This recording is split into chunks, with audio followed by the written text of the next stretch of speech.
Waalaikumsalam warahmatullahi wabarakatuh.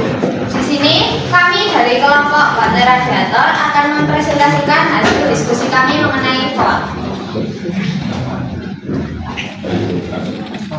Perkenalkan, nama saya Srila Delia Agatha. Nama saya Rizky Ahmad Barok. Saya Muhammad Nabil Maulana. Saya Muhammad Rahmat. Saya Berfaisal. Saya Nasir Setianugraha. Di sini kami akan membahas 6 materi, yaitu fungsi utama, macam-macam, asal-usul, zat aditif, golongan limbah, dan cara pembuangan.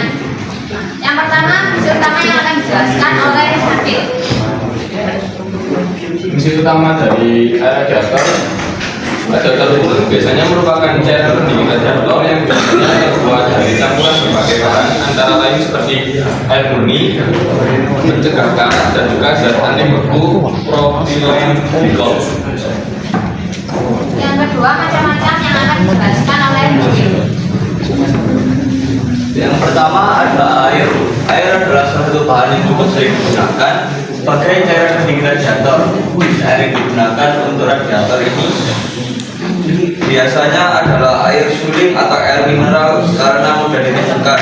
Tetapi penggunaan air untuk sistem pendingin ini dianggap tak maksimal, selain karena rawan menyebabkan karat, juga menyebabkan radiator mobil bocor. Air juga memiliki titik didih yang cukup rendah. Hal ini pastinya akan sangat berpengaruh terhadap kinerja radiator serta bisa menyebabkan karat dan korosi. Yang kedua adalah basic radiator coolant, merupakan cairan pendingin radiator yang biasanya terbuat dari campuran berbagai bahan antara lain seperti air murni, pencegah karat, dan juga zat anti beku propilen glikol. Campuran bahan tersebut mampu menyerap panas dengan lebih baik serta tidak menyebabkan korosi. Yang ketiga ada radiator supercoolant. Jenis selanjutnya dari air radiator coolant adalah radiator supercoolant. Air pendingin radiator jenis ini memiliki titik didih yang lebih tinggi jika dibandingkan dengan radiator coolant biasa.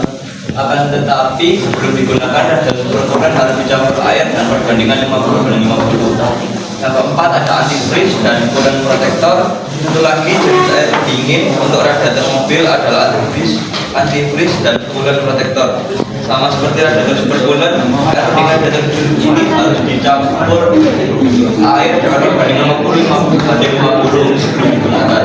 Tetapi antifreeze dan coolant protector merupakan radiator coolant harga paling mahal jika dibandingkan jenis lainnya. Lalu yang ketiga ada asal-usul yang akan dijelaskan oleh Faisal.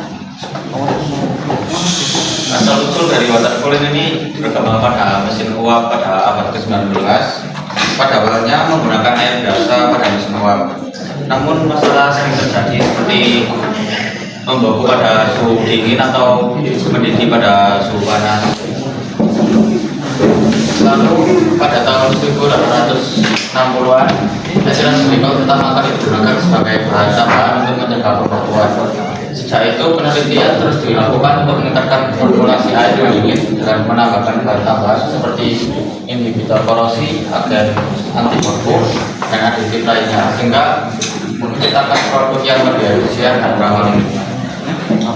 Lalu selanjutnya ada zat aditif yang akan dijelaskan oleh Yusri. Yang pertama ada antifom yang berfungsi untuk menghilangkan busa pada air dingin. Lalu untuk aditif berfungsi sebagai penambah kemasan, untuk menutupi bau pada bulan. pH adjuster meningkatkan pH dan alkalinity atau basa. Lalu ada corrosive inhibitor yaitu untuk proteksi water terhadap proteksi korosi, fungicide yaitu kontrol jamur, dan biocide kontrol bakteri. Lalu yang selanjutnya ada golongan limbah yang akan dijelaskan oleh Danias. Golongan limbah itu dari air radiator. Limbah coolant merupakan salah satu jenis limbah cair B3. Limbah B3 cair adalah limbah cair yang mengandung B3 antara lain larutan Fischer, limbah kimiawi cair, dan limbah farmasi cair. Dan yang terakhir ada cara pembuangan limbah yang akan dijelaskan oleh Nasir. Baik, cara pembuangan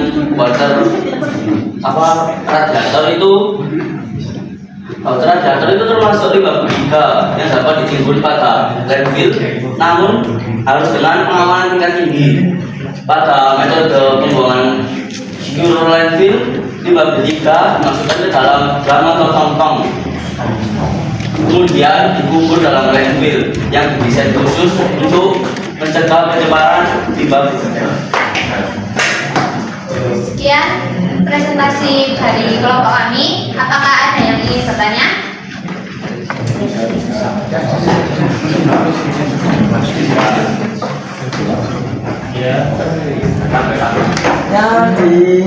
Kami bertanya di jenis air yang terkulit.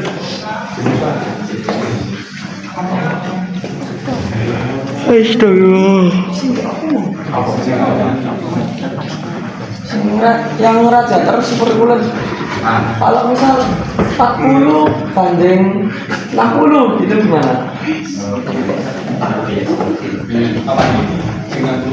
Perbandingan lain. Misalnya kak 50 banding 60 ya. Apakah ada lagi yang ditanyakan?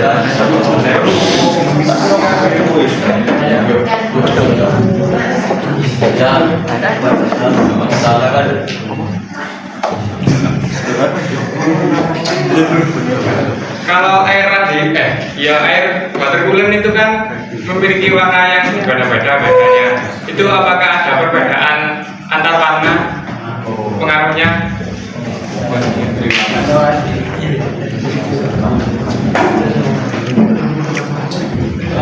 Terakhir satu lagi.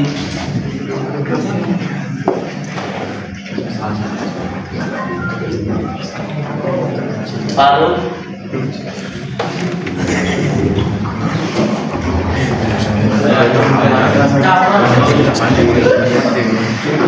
Kan tadi kulitnya bisa dibuang di landfill. Itu apakah tidak menimbulkan efek samping pada landfillnya?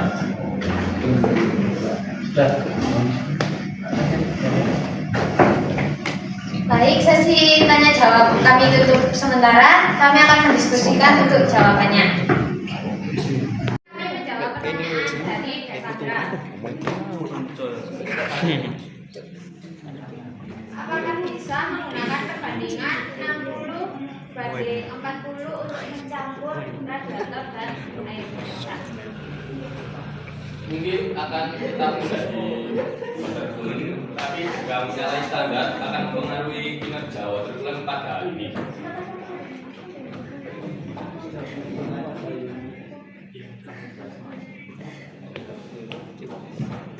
Pertanyaan yang kedua dari Besta yaitu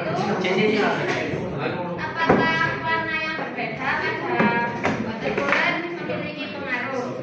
Jawabannya tidak, karena di warna-warna water cooler yang berbeda itu zat aditifnya juga berbeda-beda, jadi itu tidak ada pengaruh dalam kualitasnya.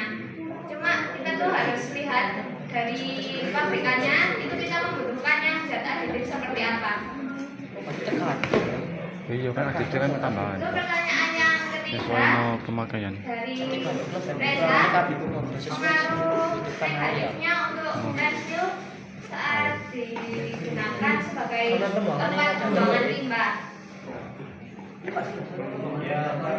Kalau dibuang di tempat itu, kalau ditutup dengan rafal itu menyebabkan meminimalisir terjadinya pencemaran tanaman yang lainnya.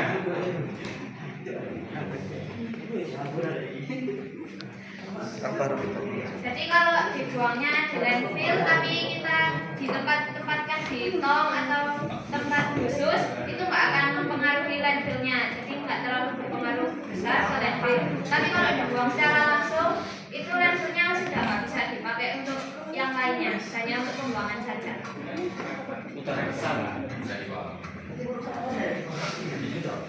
Sekian presentasi dari kelompok kami. Mohon maaf apabila ada salah kata. Wassalamualaikum warahmatullahi wabarakatuh. Bye.